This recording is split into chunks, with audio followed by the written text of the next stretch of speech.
नमस्कार, हिंद उजाला TV news में आपका स्वागत है। मैं हूं कृष्णा यादव। कला सागर संस्था एक परिवार की तरह ही कार्य करते आ रही है। कलाकारों को मंच उपलब्ध करवाना ही कला सागर संस्था का प्रमुख उद्देश्य रहा है, ऐसा कहना है कवि एवं नाटककार सुशील तिवारी का।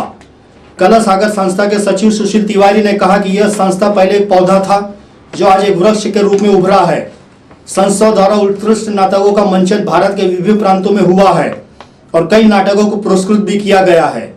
सुशील तिवारी ने कहा कि कला सागर संस्था को आगे बढ़ाने का श्रेय संस्था के मुख्य सचिव पदम नायर को जाता है। ज्ञात हो कि सुशील तिवारी मध्य रेलवे सांस्कृतिक एकेडमी में ज्वाइंट सेक्रेटरी भी है। उन्हें नाटक सिर्फ एक मौका के लिए लेखन एवं अभिनय में बेस्ट अवार्ड भी मिला है। कला सागर ये जो संस्था है, ये कला के क्षेत्र में एक अपना अलग इसने पहचान बनाई है। कला है, साहित्य है, शिक्षा है, सामाजिक दायित्व है, इन सारे क्षेत्रों में कला सागर का योगदान अग्रणी रहा है। कला सागर की स्थापना जो हुई है वो 19 अक्टूबर 1989 को हुई है। संस्थापक जो हमारे सदस्य थे, कला सागर की स्थापना जो हुई थी वो स्वर्गीय माननीय उमेश जी चौबे, श्री जलील साज, स्वर्गीय श्री मुजीब सिद्दीकी, स्वर्गीय श्री वसंत चौहान और श्री पदम नायर जी, जो कि हमारे कला सागर की रीढ़ है मान सकते हैं।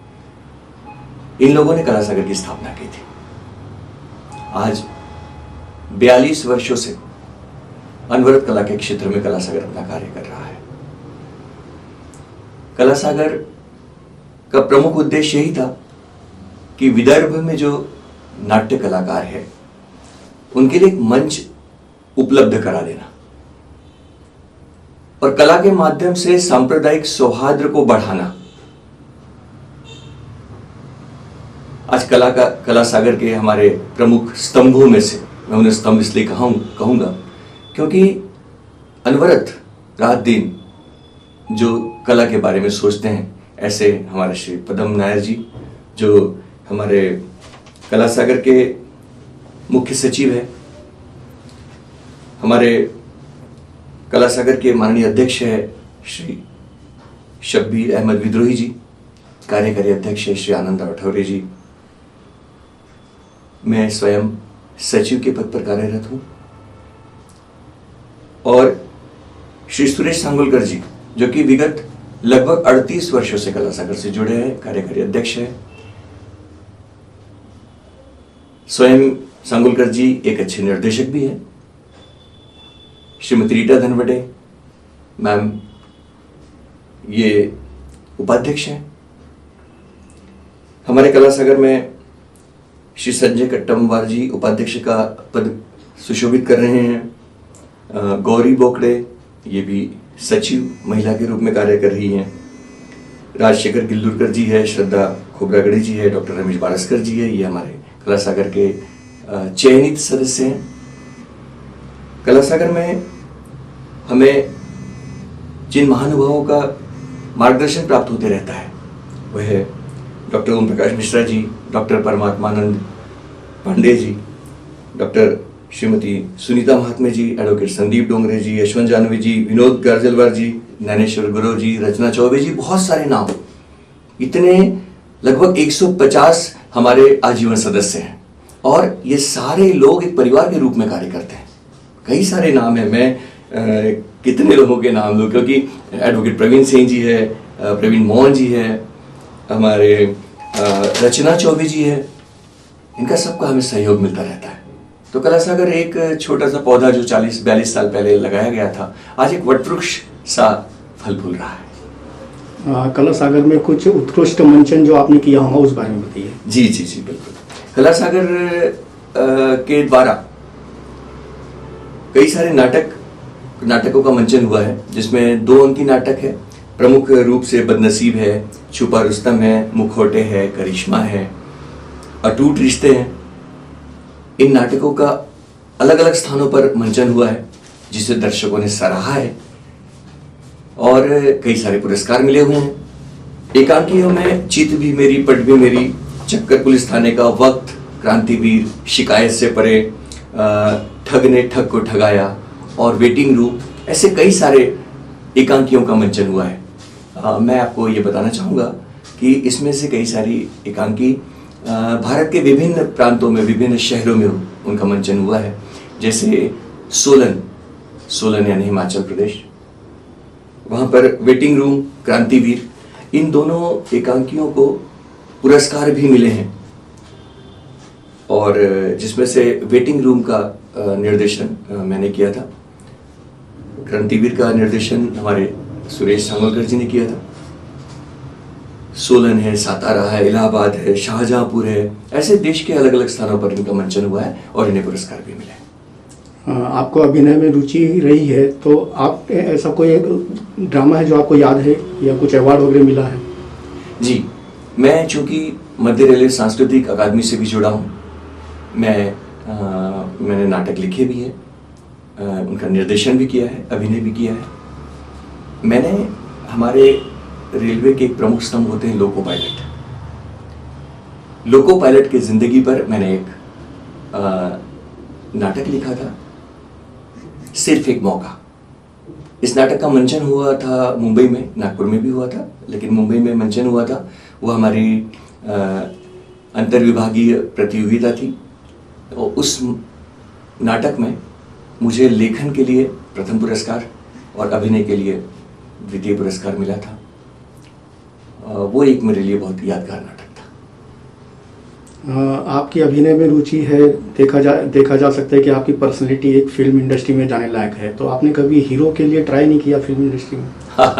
जी नहीं, मैंने चूँकि रेलवेज में मैं जॉब करता हूँ, मेरा ये फील्ड यहाँ पर एक फील्ड वर्क है और उसके साथ साथ मैं यहाँ भी मध्य रेलवे सांस्कृतिक अकादमी में भी मैं एक संयुक्त सचिव के रूप में काम कर रहा हूँ। तो कभी उस फील्ड में, मतलब जॉब छोड़कर उस फील्ड में जाने का, मतलब फिल्म इंडस्ट्री में जाने का कभी ऐसा मन नहीं किया। हाँ, देखा जा रहा है कि नई जनरेशन जो है, नए युवा लोग हैं जो नाट्य में अभी फिलहाल इंटरेस्ट नहीं ले रहे, तो उसका कारण क्या है? नहीं, मैं ये कहूँगा कि कलासागर में हमारे पास युवा कलाकारों की एक बहुत बड़ी फोर्स है। बहुत अच्छे हमारे युवा कलाकार हमारे साथ में जुड़े हुए हैं, तो जिसमें पारेख यादव है, हितेश चोपड़ा है और भी कई सारे कलाकार हैं। तो मैं ये नहीं मानता, कला के प्रति जो रुचि होती है वो मुझे ऐसा लगता है कि जन्मजात होती है। आज की जनरेशन में एक चीज़ का फर्क पड़ा है, ये है, आप सबको पता है, मोबाइल का। मोबाइल की वजह से थोड़ी सी रुचि कम हुई है। लेकिन एक चीज़ और है, हम देख रहे हैं कि कई सारे ऐसे ऐप्स आए हैं जिसमें कला अभिनय को मौका मिला है, तो कहीं ना कहीं वो अभिनय से युवा वर्ग भी जुड़ा हुआ है। संकट काल की घड़ी में कलाकारों के लिए आपने कुछ विशेष उनका प्रायोजन किया है, योगदान होता है? जी बिल्कुल, ये हमारा दायित्व है और हम देख रहे हैं कि जिस तरह से आज हमारा देश कोरोना जैसी एक महामारी से जूझ रहा है और हमारे कई ऐसे कलाकार हैं जिनकी रोजी रोटी ही कला के ऊपर निर्भर है।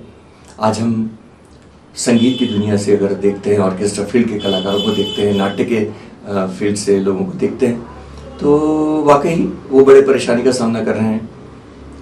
कलासागर के माध्यम से भी हमने कलाकारों के लिए जितना हमारा हो सकता है उतना हमने प्रयास किया है कि उनके लिए कुछ राशन की व्यवस्था की जाए और कुछ धनराशि उपलब्ध करा दी जाए। अभी हाल ही में हमारे कलासागर की एक सदस्य कोरोना से प्रभावित हुई, हॉस्पिटलाइज रही, लगभग 4-4.5 लाख का उनका खर्चा आया। कलासागर ने अपना दायित्व समझते हुए एक अच्छी सी जो मतलब सहायता है उन्हें उपलब्ध कराने का पूरा प्रयास किया है। वैसे ही चूँकि मैं संगीत के क्षेत्र से भी जुड़ा हूँ, नागपुर में हमारे कई सारे ग्रुप हैं, तो हमारे राजेश समर्थ जी जो कि संगीत की दुनिया में जिनका अपना एक नाम है, राजेश जी के माध्यम से हमने कलाकारों के लिए सहायता उपलब्ध कराने का प्रयास किया था और वो हमें ऐसा लगता है कि आगे भी हम ऐसे और प्रयास करते रहेंगे। आने वाले दिनों में कला सागर के माध्यम से कला क्षेत्रों को आगे बढ़ाया जाए और ऊंचा उठाया जाए, इसके लिए आपने क्या वो किया है? देखिए, कला सागर का एक वार्षिक महोत्सव होता है। कला सागर ने अपने वार्षिक महोत्सव को एक नाम दिया है, बहुभाषी नाट्य महोत्सव।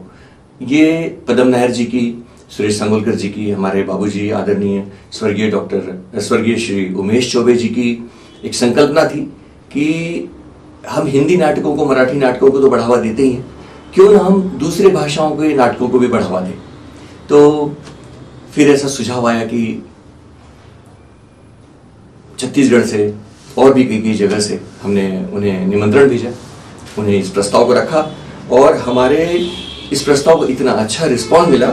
बहुभाषी नाट्य महोत्सव में हमने हिंदी, मराठी, बंगाली, उर्दू, इंग्लिश, पारसी, छत्तीसगढ़ी, इन सारी भाषाओं में हमारे विदर्भ हिंदी साहित्य संघ में उसका मंचन हुआ है और हर वर्ष होता रहता है। कोरोना काल की वजह से हम विगत 2 वर्षों से नहीं कर पाए, लेकिन ये हमारा प्रयास जैसे हम अभी सामान्य हो जाएंगे तो बिल्कुल जारी रहेगा। आप कवि भी रहे हैं, तो कला क्षेत्र से कोई आपकी बेस्ट कविता सुना दीजिए दर्शकों को। जी अवश्य। मेरी कुछ कविताओं को पुरस्कार भी मिला है। उसमें सांप्रदायिक सौहार्द पे मेरी कविता है जिसका शीर्षक है पागल। मैं वो पागल कविता आपको सुनाने का प्रयास करता हूं। मेरी इस कविता का नायक है पागल। पागल यानी कैसा व्यक्ति जिसका कोई धर्म नहीं होता, जिसका कोई मजहब नहीं होता, क्योंकि वो अपनी किसी अलग ही दुनिया में खोया रहता है। कि एक पागल मिट्टी के ढेर पर बैठा कुछ मूर्तियां गढ़ रहा था। एक पागल मिट्टी के ढेर पर बैठा कुछ मूर्तियां गढ़ रहा था, अपनी कल्पना की उड़ान को सच्चाई में मढ़ रहा था। कभी पशु, कभी पक्षी, तो कभी खिलौना बना रहा था। कभी किसी इंसान को लंबा तो कभी बौना बना रहा था। ये पागल एक कारीगर है। ये अपनी धुन में रम्मान होता हुआ जैसा मन में आए वो चीज बना रहा है। कि एक पागल मिट्टी के ढेर पर बैठा कुछ मूर्तियां गढ़ रहा था, अपनी कल्पना की उड़ान को सच्चाई में मढ़ रहा था। कभी पशु, कभी पक्षी, तो कभी खिलौना बना रहा था।